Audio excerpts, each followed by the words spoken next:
suka dan tidak suka kita itu sering menipu. Kadang-kadang dalam apa yang kita benci, di situ ada kebaikan-kebaikan. Dalam apa yang kita senangi, kita tidak sadar ada beberapa unsur keburukannya. Assalamualaikum warahmatullahi wabarakatuh. Mahkota seseorang adalah akalnya. Derajat seseorang adalah agamanya. Dan kehormatan seseorang adalah budi pekertinya. Jadi mahkota seseorang adalah akalnya. Mahkota itu kan di kepala, menjadi kebanggaan, sumber, simbol dari kesuksesan, keberhasilan. Dan itu kuncinya adalah akal. Jadi kalau kita serius mendayagunakan akal, memanfaatkan anugerah Allah dalam bentuk akal budi, insya Allah hidup kita akan sukses, jaya, berhasil. Makanya akal kita jadi mahkota. Mahkota seseorang adalah akalnya. Nah, yang selanjutnya, derajat seseorang adalah agamanya. Dengan beragama, level atau derajat kita akan ada pada tempatnya. Beragama itu kan memposisikan diri kita sesuai dengan tuntunannya Allah, baik sebagai hambanya maupun sebagai khalifahnya. Dengan kita menjalani, menetapi prinsip-prinsip dan ajaran agama, kita masih bermartabat sebagai manusia. Jadi berarti hidup kita hidup yang punya orientasi, hidup yang tidak asal-asalan, hidup yang punya pedoman dan rujukan. Ini menjaga kita ada di level martabat kita sebagai makhluk Allah yang paling disayang, paling diistimewakan. Jadi ini makanya istilahnya derajat kita, tingkat dan posisi kita. Kalau kita meninggalkan agama, ya kita akan jatuh pada derajat yang rendah. Kalau Al-Quran menyebutnya asfala safilin, level kita anjlok. Baik, ini nasihat dari Khalifah Umar. Dan kehormatan kita adalah budi pekerti, akhlak. Orang yang tidak berakhlak, ya berarti dia kehilangan kehormatan dirinya. Orang yang tidak berakhlak itu orang yang tidak menjaga martabat kemanusiaannya. Jadi ini sudah sering di banyak sesi kita menjelaskan pentingnya akhlak, pentingnya budi pekerti. Semoga teman-teman tidak lupa dan secara serius masih berkomitmen untuk senantiasa menghidupkan akhlak dalam keseharian kita. Nah, tentang akhlak ini beliau juga punya nasihat yang bagus. Kata beliau, ajaklah seseorang kepada Islam meskipun tanpa melalui kata-kata. Kemudian sahabat-sahabat beliau bertanya, bagaimana caranya? Khalifah Umar menjawab, dengan akhlakmu. Jadi, mari kita membuat orang tertarik, membuat orang terkesan, membuat orang sadar tentang benarnya dan baiknya ajaran Islam melalui perilaku dan tindakan kita, melalui akhlak kita. Tidak hanya melalui kata-kata. Karena justru yang pertama-tama dan banyak dilihat orang, seperti apa sih Islam itu? Ya, pertama-tama perilaku kita. Ya, kalau kita kan sering menyebut Islam itu baik loh Pak, secara ideal. Dalam Al-Quran, dalam hadis, prinsip-prinsip Islam itu luar biasa. Iya, kita yang sudah beriman ada dalam Islam itu sangat tahu bagaimana istimewa, bagaimana kebenaran, kebaikan Islam. Tapi orang yang di luar Islam tentunya untuk membuat mereka percaya bahwa Islam itu kebenaran, kebaikan, keindahan, rahmatan lil alamin, yang dilihatkan perilaku kita sehari-hari, kelakuan kita sehari-hari, kata-kata kita, perbuatan kita, tindak tanduk kita, itu kan yang mereka lihat. Sehingga mereka menyimpulkan, oh Islam itu begini, Islam itu begitu. Lah mereka belum beriman, belum percaya, tidak mungkin mereka terus kok membuka Quran, apalagi baca kitab hadis. Ya nanti kalau sudah beriman, mereka buka Quran, baca hadis. Tapi ketika mereka belum beriman, itu kan yang pertama-tama dilihat ya kelakuan kita, perbuatan kita. Jadi mari kita mengajak seseorang ke dalam Islam dengan akhlak, dengan tingkah laku, dengan perbuatan.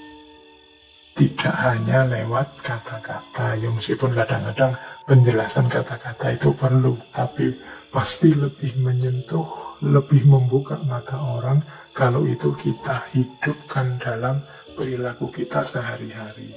Banyak kisah-kisah sahabat, banyak kisah-kisah zaman dulu para salafus soleh yang perilaku mereka membuat orang tertarik untuk datang dan masuk Islam. Jadi ini pelajaran dari Khalifah Umar juga untuk kita semua, bahwa kita ini yang muslim meskipun statusnya bukan dai, bukan mubaligh, tapi kelakuan kita, perilaku kita, keberagamaan kita hakikatnya akan mempromosikan, akan menunjukkan pada orang lain seperti apa itu Islam. Baik, ini mungkin jadi kesadaran kita semua ya. Jangan sampai kita yang jadi hijabnya Islam. Ada satu kalimat yang populer sekali dari Muhammad Abduh, seorang pembaharu dari Mesir yang insya Allah teman-teman kenal karena pernah kita kaji di satu sesi ngaji filsafat kita. Beliau menyatakan al-Islamu mahjubun bil muslimin. Jadi al-Islamu mahjubun bil muslimin itu maksudnya kehebatan, keindahan, kebenaran Islam itu tertutupi oleh perilaku umat Islam. Islam tertutup oleh umat Islam. Jadi kelakuan-kelakuan kita yang tidak mencerminkan keutamaan-keutamaan Islam itu pada akhirnya hanya akan membuat orang di luar Islam tidak paham tentang Islam. Kitalah yang menghalangi mereka sehingga mereka tidak bisa memahami secara pas tentang apa itu Islam, kebenaran dan keindahannya. Maka Muhammad Abduh kemudian menyatakan Islamu mahjubun bil muslimin. Semoga tidak begitu ya. Semoga sedikit-sedikit, meskipun saya bilang tadi kita ini bukan ulama, bukan dai, bukan mubaligh, mari kita berusaha semampu mungkin untuk hidup secara terpuji, bermartabat, menghidupkan keutamaan-keutamaan sesuai dengan yang dituntunkan oleh agama. Sehingga nanti orang melihat kita bisa paham bahwa oh itulah kebenaran, keindahan, keutamaan Islam. Jangan sampai sebaliknya. Kelakuan-kelakuan merusak, kelakuan-kelakuan zalim, kelakuan-kelakuan menyakiti yang lain, menghancurkan harmoni hidup yang kita lakukan. Khawatirnya nanti orang salah paham terhadap Islam gara-gara kelakuan kita. Maka tadi Khalifah Umar menasihati kita, ajaklah seseorang kepada Islam meskipun tanpa melalui kata-kata. Bagaimana caranya? Dengan akhlakmu. Baik, jadi ini dua pesan penting yang menurut saya harus sering kita ingat-ingat. Baik, sekarang kita masuk ke tema yang lain. Hikmah yang lain yang berasal dari Khalifah Umar bin Khattab. Satu ketika beliau bilang seperti ini, ma ubali ala ayyi halin asbahtu ala ma uhibbu au ala ma akrahu wa dzalika li'anni la adril khaira fima uhibbu au fima akrahu. Ini kalau diartikan, saya tidak peduli kondisi apa yang menimpaku, yang terjadi denganku di satu pagi, di pagi hari. Apakah kondisi yang aku sukai ataukah kondisi yang aku benci? Karena aku tidak tahu mana yang baik, apakah ada dalam yang aku sukai ataukah yang aku benci. Jadi ini sebenarnya nasihat pada kita untuk tidak terlalu memanjakan anggapan-anggapan kita tentang apa yang kita senangi atau apa yang kita benci. Kadang-kadang dalam apa yang kita benci, di situ ada kebaikan-kebaikan. Dalam apa yang kita senangi, kita tidak sadar ada beberapa unsur keburukannya. Maka jangan terlalu dipedulikan kondisi batin kita tentang warna hidup kita atau tentang sesuatu, apakah itu kita sukai atau tidak.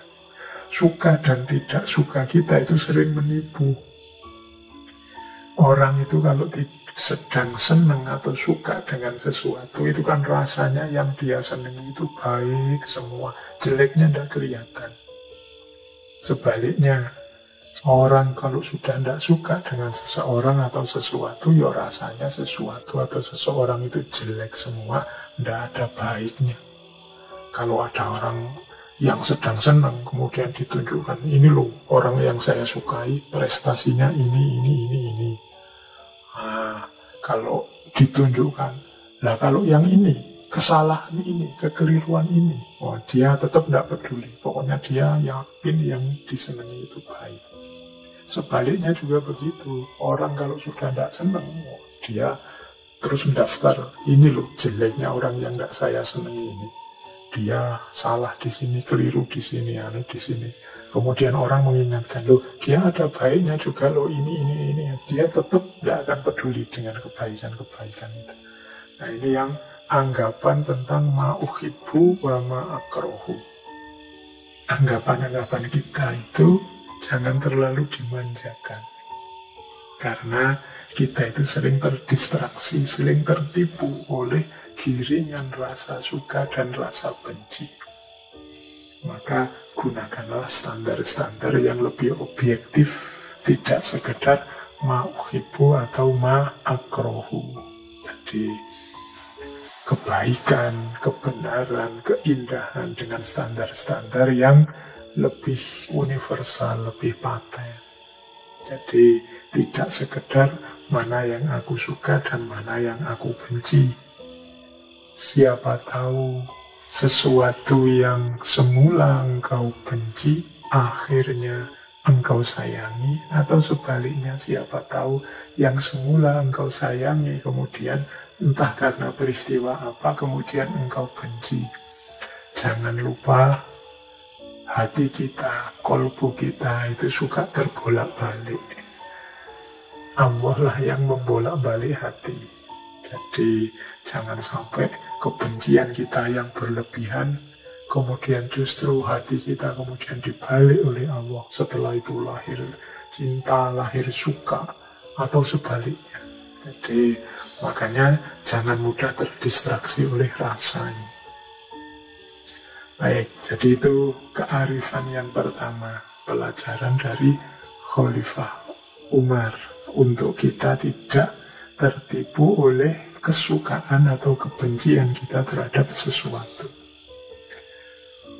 Kemudian beliau juga menasehati kita ala annad dunya baqa'uha qalilun wa azizuha dalilun wa syababuha yahrum wa hayyuha yamutu fal mahruru man ihtarra biha.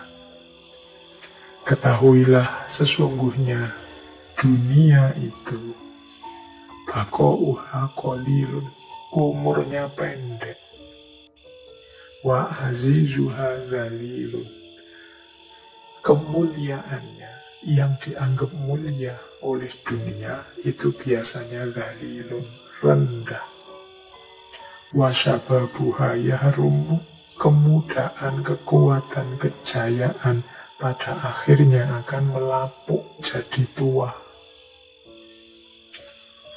Wahayyuha yamutu, kehidupannya apapun jenis hidup di dalamnya akan berakhir kematian. Fal mahruru man ihtarra biha, maka sungguh tertipu orang yang terlena oleh dunia. Ini menasehati kita kalau tentang dunia itu jangan sampai segitunya deh. Jangan sampai seolah-olah kegagalan kita di dunia adalah kegagalan segalanya.